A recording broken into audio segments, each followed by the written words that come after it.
Boa tarde, estamos começando mais uma transmissão ao vivo pela página do Amazonas Atual no Facebook, com o nosso programa Expressão no Ar. Estou com a Rosiane Carvalho, que vai comentar junto comigo os principais assuntos da política nesta semana, né? Nós elencamos aqui 3 assuntos, que é o transporte coletivo, a eleição para o Tribunal de Justiça, para que vai escolher um membro do Ministério Público para ser desembargador, e também o processo de cassação do governador José Mello, que tramita no Tribunal Regional Eleitoral do Amazonas. Começamos então com essa questão do transporte coletivo, né?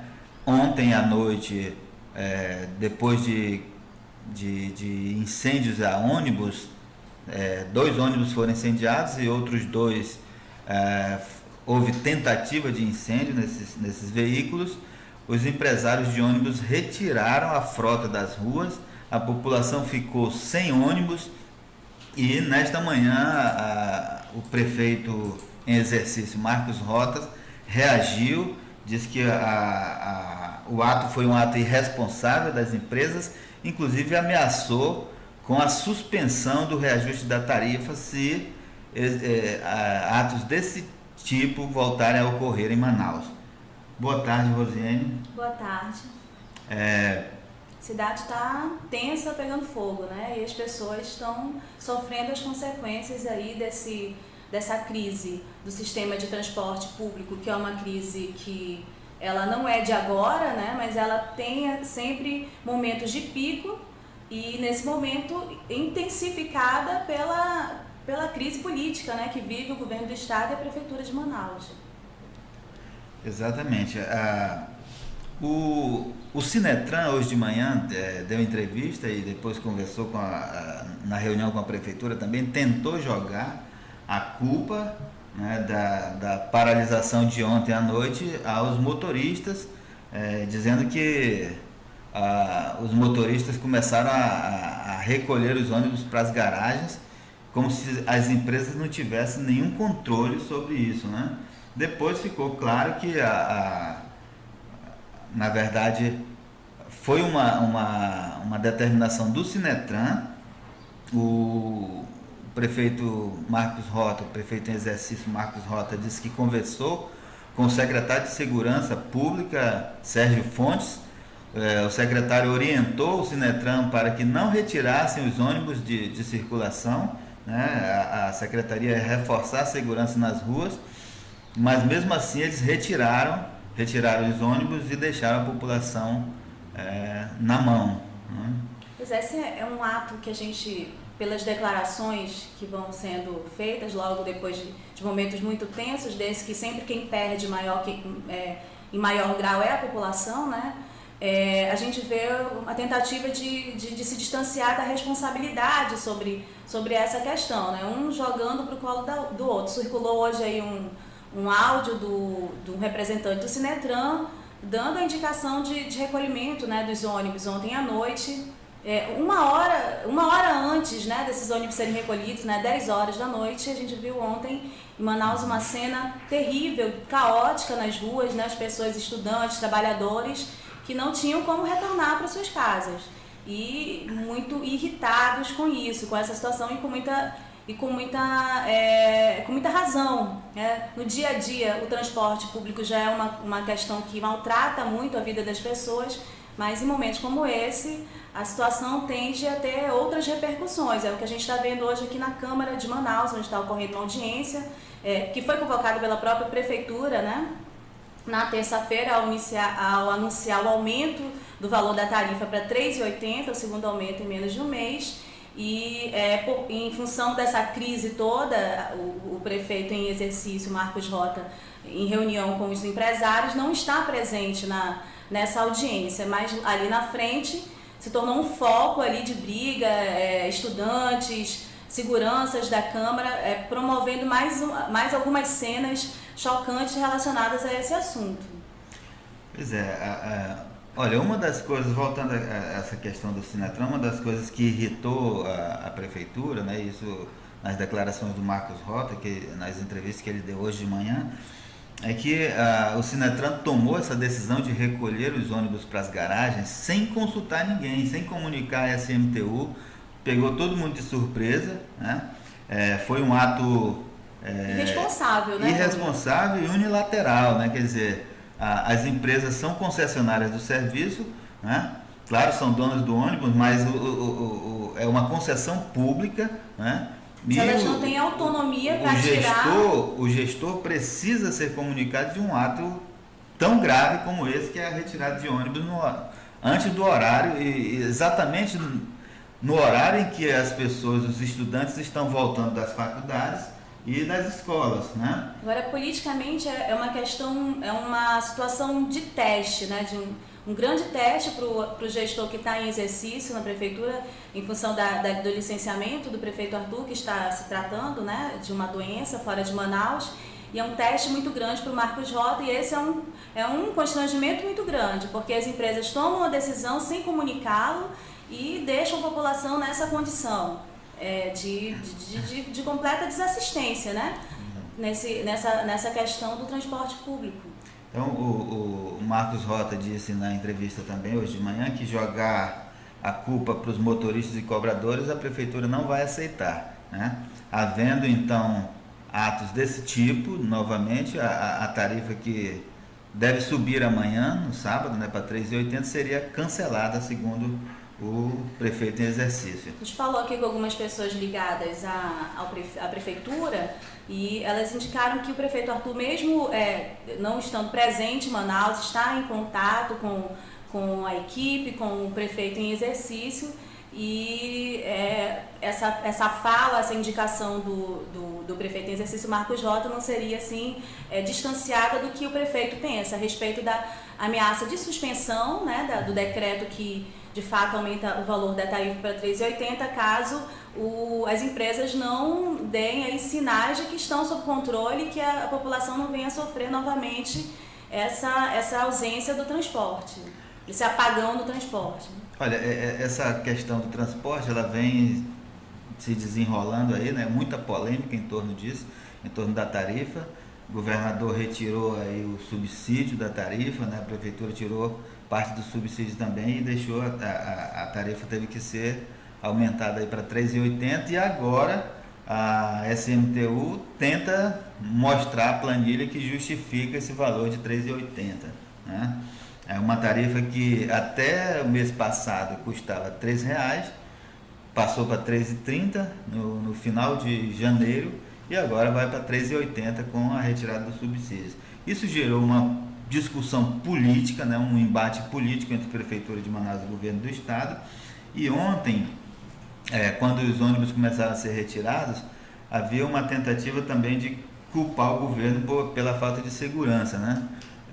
Tanto das empresas de ônibus, as empresas estavam dizendo isso, e hoje na entrevista que o representante do Sinetran deu nas rádios de manhã, ele dizia isso, né, que a Secretaria de Segurança não garantia segurança para os ônibus, para o patrimônio das empresas e para os trabalhadores, né, do sistema, por isso que eles resolveram retirar esses ônibus de circulação. Agora, no final da manhã, durante a entrevista que o prefeito em exercício Marcos Rota concedeu à imprensa, ele já faz uma espécie de meia-culpa aí e mostra que a Secretaria de Segurança atuou nesse caso, né, da violência aí contra os ônibus, e pediu, inclusive, que o Sinetran não retirasse os ônibus de circulação. A gente vê aí que parece que começa a haver um entendimento, pelo menos nessa questão da segurança pública, né? Claro que informações... a questão financeira, eu acho que não tem retorno, né? Algumas informações vão deixando muito claro, na minha opinião, o despreparo para lidar com essa questão, né?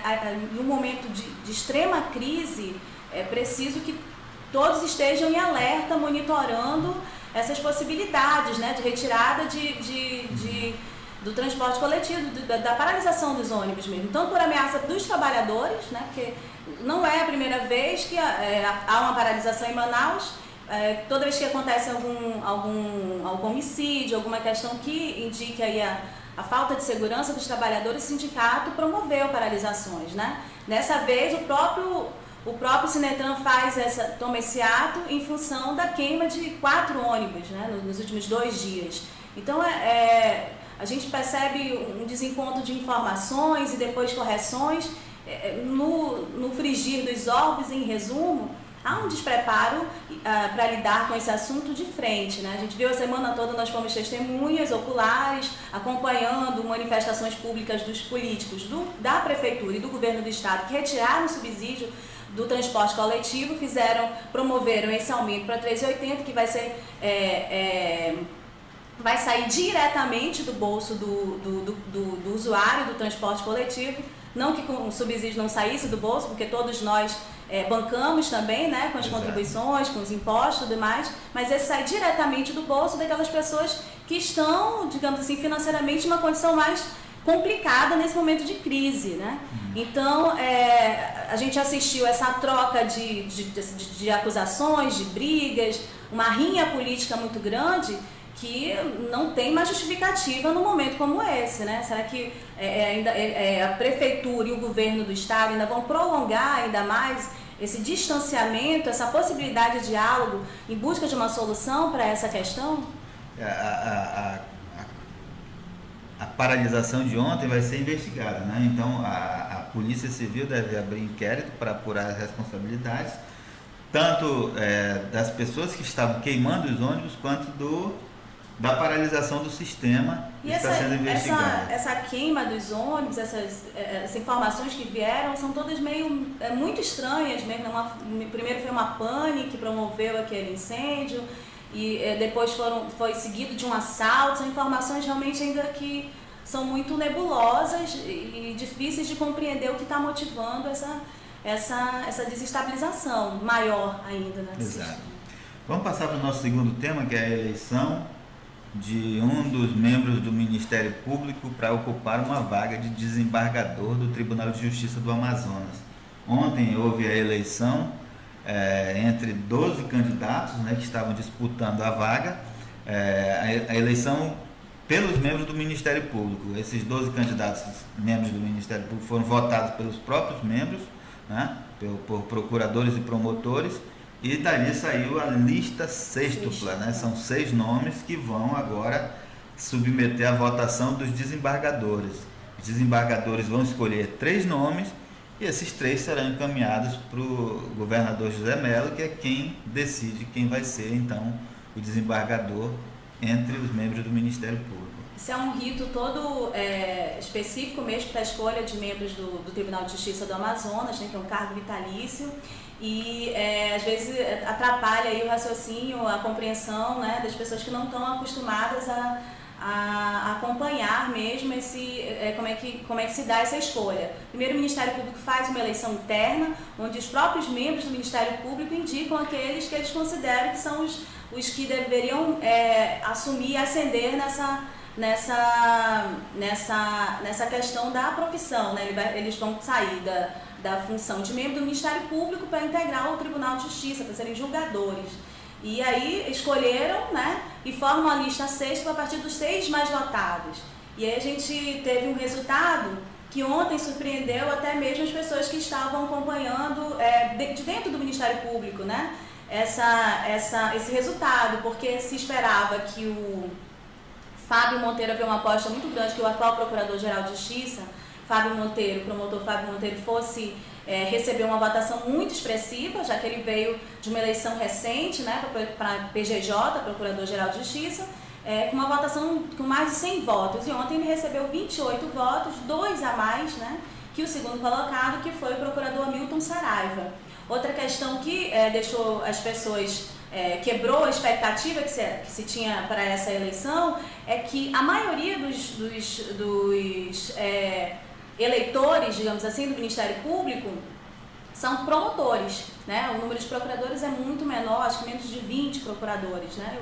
E são mais de 100 promotores. Então havia ali uma indicação de bastidores de que os promotores pudessem promover uma lista com maior número de promotores para que eles tivessem uma maior chance de integrar ali, terem a categoria, digamos assim, representada entre os membros do Tribunal de Justiça. E não foi o que aconteceu, né? Essa lista sexta conta com 4 procuradores e 2 promotores. Então, algumas coisas causaram surpresa. Quem estava ali perto naquela sala da contagem do voto disse que a expressão do Procurador-Geral de Justiça, atual que está licenciado, Fábio Monteiro, foi inclusive de surpresa, né? Ele mesmo esperava um pouco mais de votos nessa questão. E quem são os 6, Rosane? Bom, o Fábio Monteiro, o procurador Milton Saraiva teve 26 votos, a procuradora Antonina Couto Vale, 25 votos, o ex-procurador-geral de Justiça, Francisco Cruz, né, que era o procurador-geral antes do Fábio Monteiro, recebeu 13 votos, a procuradora Jussara Por Deus, 12 votos, e o promotor Paulo Estério, 12 votos, né? Então, assim, essa lista sexta, segundo a gente apurou ontem, ela deve ser encaminhada ainda hoje para o Tribunal de Justiça e ela precisa ser publicada, né? Tem um prazo aí de 48 horas úteis para que o Tribunal de Justiça possa estar habilitado a promover a nova eleição que vai escolher a lista tríplice. E essa sim encaminhada para o governador do estado, José Mello, que vai escolher naquela lista o que ele vai indicar para ser o novo membro do Tribunal de Justiça. Vale lembrar que a contagem de votos nessa eleição interna do Ministério Público não implica em absolutamente nada na votação do Tribunal de Justiça. Zera tudo e ali se faz uma nova eleição. Ok. Ainda tem... Qual é a novidade nesse processo do governador José Mello, que está tramitando no Tribunal Regional Eleitoral? O governador José Mello já teve 2 processos em que foi pedida a cassação, né? Esses 2 processos já foram julgados, finalizados, né? O governador foi cassado e recorreu ao TSE, permanece no cargo e está no TSE ainda. Há 1 ano esperando o julgamento, né? E o segundo foi encerrado este ano já, né? Quando foram julgados os embargos de declaração. O governador foi absolvido e a defesa, aliás, a acusação ainda não recorreu da decisão, né? Mas deve recorrer. O que está em julgamento agora é um 3º processo de autoria do Ministério Público Eleitoral, né, em que acusa o governo de usar a polícia militar em benefício do candidato José Mello nas eleições de 2014. Qual é a fase desse processo, Rodrigo? Pois você citou aí, Vomir, os 3 processos que ganharam maior repercussão e estão em tramitação no Tribunal Regional Eleitoral, que foram apresentados contra o governador José Mello e o vice Henrique Oliveira. Mas, na verdade, são mais de 22 processos em que é pedida a cassação do governador José Mello. A maioria deles foi apresentada pelo senador Eduardo Braga, que é o candidato que foi derrotado nas urnas em 2014. A gente foi atrás lá do corregedor do Tribunal Regional Eleitoral, o desembargador João Simões, essa semana, monitorando aí para saber em que fase está a tramitação desse 3º processo, que chamou a atenção também de todo mundo desde a campanha, né? Em função de tudo que ele envolveu, das denúncias, de gravações que ele envolve. E o desembargador João Simões disse, olha, eu sou relator desse processo, mas sou relator de outros 3 processos também. Esse processo ele está ali ele já cumpriu todas as fases de tramitação, precisando agora só da conclusão do voto do relator, para que ele leve o caso a julgamento. Mas ele colocou para o Amazonas Atual que antes desse processo ele vai levar os outros 3, porque eles concluíram essas fases de tramitação antes, né? Então a gente pode perceber aí que há pelo menos 4 processos ali engatilhados para serem julgados no Tribunal Regional Eleitoral do Amazonas. Okay. O corregedor João Simões disse que não tem nenhuma pressa e nenhuma rapidez que seja fora do que é necessário para a tramitação de um processo. Ele está tratando com a normalidade necessária e que não vai segurar nem vai dar celeridade anormal ao processo. e deu uma indicação que em março o primeiro deles já deve ir a julgamento no TRE. Acrescentou também que nenhum dos processos indica que precisa ser julgado só quando um termina, que é o que a gente tem visto no Tribunal Regional Eleitoral do Amazonas, né? E aí os processos demoram, o último demorou 6 meses para ser julgado. Imagina quando esse tribunal terminaria de julgar os 22 processos, né? Então, lembrando também que o João Simões é o relator de 4 processos, os outros estão com os outros membros do tribunal e a gente ainda não tem uma indicação de quando isso será levado a julgamento, os outros. Curioso, né, Rosiane, é que esses processos já estão ali no 3º ano de mandato do governador, né? 3º ano de mandato da eleição, né? Que é o último mandato. Ele assumiu o primeiro mandato em abril de 2014, né? Ficou ali de abril de 2014 até dezembro, terminou esse mandato, ele começou o que ele foi reeleito em janeiro de 2015, né? 2015 e 2016 foram julgados apenas 2 processos, quer dizer, de 22 foram julgados 2, um nem chegou a ser finalizado, em 2015 ficou aliás, em 2016 ficou para 2017, finalizado em janeiro no deste ano passado, né? no caso. Né? Isso. E o 3º ainda está para ser julgado, né? Então, é uma demora inaceitável na justiça brasileira, né? Na justiça eleitoral, porque processos desse tipo deveriam ser julgados rapidamente, né? Porque você tira essa tensão, né? Que o próprio governo perde com cria, isso. Né? A sociedade toda perde, né? Porque a gente tem um governo aí instável, né? Os 2 anos do governo 2 Melo anos foi de instabilidade. Agora que o governador parece que está mais tranquilo, né? E vem às ruas, começa a botar a cara a tapa, né? Começa a rebater as críticas com mais contundência. Mas a gente viu ali um governo bem acuado nos 2 primeiros anos. A administração, né? Ela foi contaminada por essa instabilidade política. Exatamente. Né? Ficou claro isso nos últimos anos. Então, mas o que a gente percebe também é que parece que o governador José Melo vai encerrar o mandato em 2018 e os processos não vão ser todos julgados. É difícil de acreditar que todos esses processos vão ser julgados no tempo necessário. O que não seria uma coisa inédita, né? Tem ex-governadores com processo no TRE que não foram julgados até hoje. O caso de cassação, por exemplo, do deputado estadual Nelson Azedo, que envolvia o caso Prodente, ele foi condenado no TRE 4 meses antes de terminar o mandato dele. Eu acho até que ele chegou a concorrer naquela eleição e não teve problema nenhum, por exemplo, com a ficha limpa, em função dessa demora toda, né, para o julgamento do processo. Exato. Ok, nós encerramos aqui a nossa transmissão com Expressão no Ar e voltamos na semana que vem. Muito obrigado.